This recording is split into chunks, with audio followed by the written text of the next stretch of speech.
جس شخص کا آخری کلمہ لا الہ الا اللہ ہوا، اللہ اس کو جنت میں داخل فرماتا ہے۔ جب عمیر نے جا کے رپورٹ دی نا ابو جہل کو کہ وہ تو 3 اونٹ کھا سکیں گے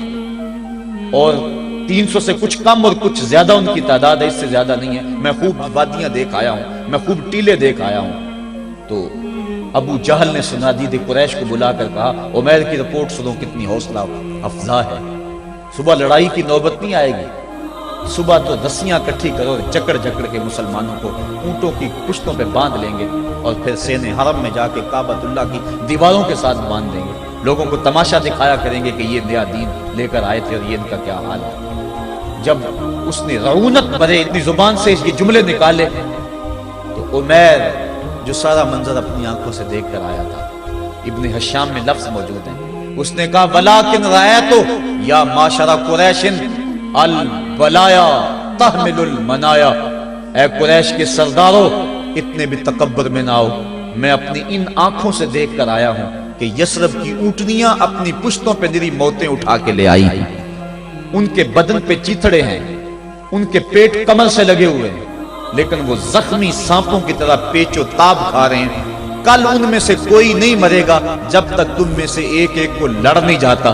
تم تو یہ کہتے ہو رسیاں کٹھی کرو، میرا مشورہ مانتے ہو تو رات کے اندھیرے میں بھاگ سکتے ہو تو بھاگ جاؤ، اس قوم سے لڑنا تمہارے بس کا روگ نہیں ہے جو مرنے کے لیے آئی ہے۔ اتنی بڑی قوت کو دیکھ کر ان کے سینے میں خوف پیدا نہیں ہوا، بلکہ آپ جانتے ہیں بدر کی تاریخ گواہ ہے کہ 2 گھوڑے تھے، ایک روایت میں صرف ایک گھوڑا تھا، 6 زرہیں تھی، 8 تلواریں تھیں، 70 اونٹ تھے، اور جن کے پاس تلواریں نہیں تھیں انہوں نے کھجوروں کے ڈنڈے توڑ لیے اور ہواؤں میں لہرانے شروع کر دیے۔ جب یہ ملکوتی قافلہ مدینے سے باہر نکل رہا تھا، دکانوں پہ یہودی عیسائی بیٹھے تھے، انہوں نے کہا مسلمانوں کس بل بوتے پہ جا رہے ہو، کس برتے پہ جا رہے ہو، کون سا آسرا ہے تمہارا، آلات حرب و ضرب تو تمہارے پاس موجود نہیں، اتنی بڑی قوت سے ٹکرانے جا رہے ہو جو کیل کانٹے سے اور اسلحے سے آلات حرب و ضرب سے لیس ہو کے آئی ہے، تم مقابلہ کیسے کر پاؤ گے، کس بل بوتے پہ جا رہے ہو۔ حضور کملی اوڑے ساتھ ساتھ چل رہے تھے، صحابہ نے اشارہ کر کے کہا نہ تیغو تیر پر تکیا، نہ خنجر پر نہ بالے پر، بھروسہ ہے تو اس سادی سی کالی کملی والے پر۔ اب اس ماحول میں جبکہ کفار پورا لاؤ لشکر لے کے آئے اور ابو جہل نے کہا اعلان کر دو لنا عزا ولا عزا لکم، یہ ان کے بت کا نام ہے، ہمارے پاس عزا ہے تمہارے پاس عزا نہیں، ہمارے پاس لات ہے تمہارے پاس لات نہیں، ہمارے پاس منات ہے تمہارے پاس منات نہیں، ہمارے 360 خدا اور تمہارا ایک خدا، مقابلہ ہی نہیں۔ اس نے کہا کھڑے ہو کے اونچی جگہ پہ کہا اپنے نقیب کو اعلان کرو لنا عزا ولا عزا لکم۔ حضور کے کانوں میں آواز پڑی، فرمایا علی تم بھی اونچے ٹیلے پہ کھڑے ہو جاؤ اور تم ان کو جواب میں کہو اللہ مولانا ولا مولا لکم، اللہ ہمارا مولا ہے تمہارا مولا کوئی نہیں ہے۔ اور پھر حضور نے سجدے میں سر رکھ دیا، سجدہ اتنی بڑی قوت ہے، ہزاروں ایٹم بمبوں کے اندر وہ قوت نہیں ہے جو سجدے کے اندر طاقت رکھ دی۔ آج دنیا سے ہم ڈر رہے ہیں اس لیے کہ ہمارے سجدے چھن گئے ہیں، ہمارے سجدوں کی آبرو چھن گئی ہے، ہمارے سجدوں میں وہ حرارت اور گرمی نہیں رہی، وہ رقت اور وہ نرمی نہیں رہی۔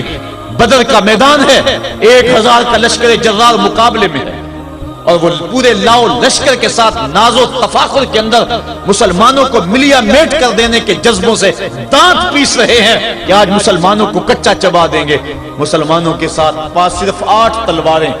اور ان کے بطن میں کھانے کے لیے کچھ نہیں، جس کھجور کو چوس کے روزہ رکھتے ہیں اسی کھجور کو چوس کے روزہ افطار کرتے ہیں۔ یہ حالت مسلمانوں کی، بدن پہ چیتھڑے لگے ہوئے کپڑے ہیں،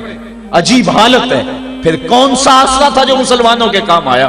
مصطفیٰ کریم نے مسجد عریش میں سجدے میں پیشانی جھکا دی۔ حضرت ابو بکر صدیق رضی اللہ تعالیٰ عنہ فرماتے ہیں میں حضور کے ساتھ تھا، ساری رات مصطفیٰ روتے رہے، آنکھوں میں آنسو ہیں، حضور کی چادر سر انور سے سلٹ کے حضور کے کندھوں پہ آ جاتی، پھر کندھوں سے پشت پہ آ جاتی، میں اٹھا کے حضور علیہ السلام کے سر پہ رکھتا اور کہتا حضور بس کرو۔ حضور بار بار روتے اور اللہ کی بارگاہ میں سجدے میں سر ڈال کر التجائیں کرتے۔ لفظ کیا تھے محبوب کی زبان پہ، آج تک ایسی ناز والی دعا کسی نے نہیں کی ہے جیسی دعا مصطفیٰ جان رحمت نے کی۔